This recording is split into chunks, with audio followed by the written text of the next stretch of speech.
The issue of how the city responds to encampments of people experiencing homelessness has been one of the most important and most discussed topics of the past couple years. Both sides of the issue have had a lot of questions for me, which is why I tasked my team with putting together a thorough and impartial report. The most common question I have received from my constituents and fellow city leaders is how the city is spending money on encampment cleanups. Unfortunately, the city's available information in this area is much more limited than it should be. We found the city is not tracking expenses related to homeless encampments or sufficiently monitoring invoices and contract performance. The city conducts enforcement, outreach, and cleanup activities through a coordinated effort involving multiple city agencies and contracted service providers. But the city does not track expenses related to those efforts. There is no way for leaders to know exactly what they are spending or whether its efforts are cost-effective. Despite the city's poor tracking of expenses, my team tried to research the numbers independently.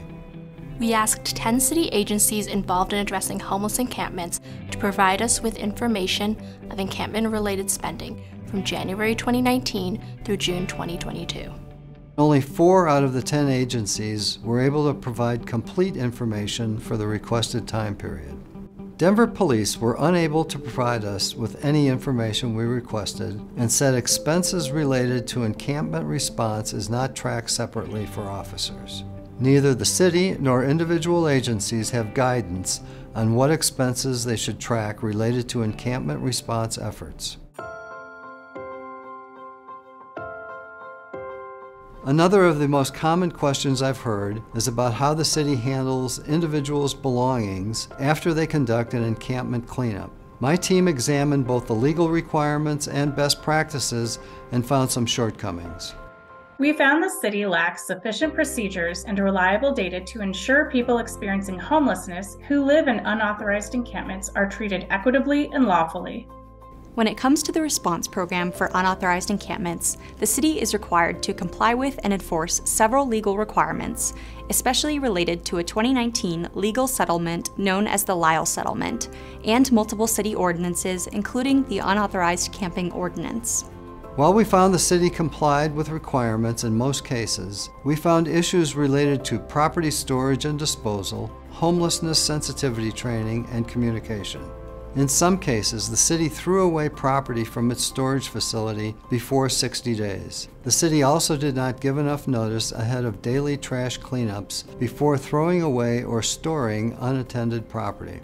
In addition to the minimum legal requirements, this audit clearly showed the city could be doing more to ensure equitable access to services and stored personal belongings. Information posted at encampments before a cleanup happens includes information about where to find stored property. However, it is only provided in written English, which is all that is legally required for on-site notices. But best practices from comparable cities show this could create inequity for people whose primary language is not English or who might have a disability such as visual impairment. Additionally, people experiencing homelessness might face difficulty picking up their personal belongings, especially if their items were moved to long-term storage. The storage facility is open for only 2.5 hours, 4 days a week, from 6 a.m. to 8:30 a.m., Monday through Wednesday, and on Fridays. It is open for 6 hours on Thursday, from noon to 6 p.m. According to the legal settlement, personal property should be kept for at least 60 days. However, the city's practice is to keep property at this main facility with limited access hours for 30 days, and then transfer it to a separate long-term storage facility that is not available to the public for the remaining 30 days. The city's contractor said sometimes property is moved to long-term storage even sooner than 30 days due to limited space, available labor, and garbage truck services. Our analysis shows that less than 9% of property was picked up from the storage facility between January 2019 and June 2022. Lack of transportation to the storage facility site might be a contributing factor to the low property pickup rate as well. Overall, the city needs to finalize a clear plan to effectively guide city agencies in their responsibilities for unauthorized encampments.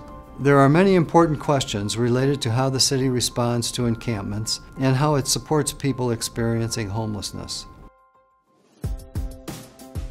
Well, that's it for this episode of Ask the Auditor. If you have a question, submit it to auditor@denvergov.org, and maybe your question will be the next question we answer on the next episode of Ask the Auditor.